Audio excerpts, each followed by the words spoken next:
மான அவமானங்களை கடந்து போறதுக்கு இப்படிப்பட்ட ஆச்சரியமான சீக்ரெட்டை கிருஷ்ணர் அர்ஜுனனுக்கு சொல்றார். இந்த நிலை இல்லாத உடல் மனம்ங்கிற அசத் வஸ்துக்கள் நாம இல்ல. ஏகமா எப்பவும் சலனம் இல்லாம நிலைச்சு ஒளியா இருக்கிற ஆத்மான்னு ஒண்ணு இருக்கு. அதை அடையிறது தான் நம்ம ஜீவனோட லட்சியம்னு அப்பப்போ நாம நினைக்க ஆரம்பிச்சாலே, அந்த எண்ணத்தை உருவாக்க ஆரம்பிச்சாலே அது நமக்கு ஒரு தற்காலிக நன்மையை கொடுக்கும்.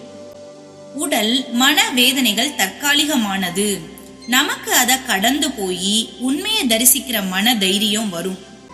ஞானிகளா இல்லாத சாதாரணமா நம்மள மாதிரி இருக்கிறவாளுக்கு இந்த மனம், புத்தி, உடல், இந்திரியங்கள் உள்ள இருக்கிற ஆத்மாவை மறைச்சிருது.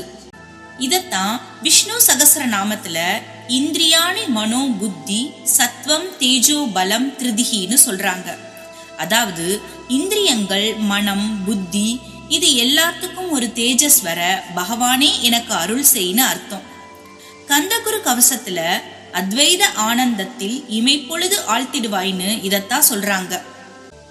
அர்ஜுனனுக்கு உடல் மனம் புத்திய கடந்து போய் தர்ம காரியம் செய்ய, அதர்மிகளை எதிர்க்க இந்த உபதேசம் அவனுக்கு பலத்தை கொடுக்கிறது.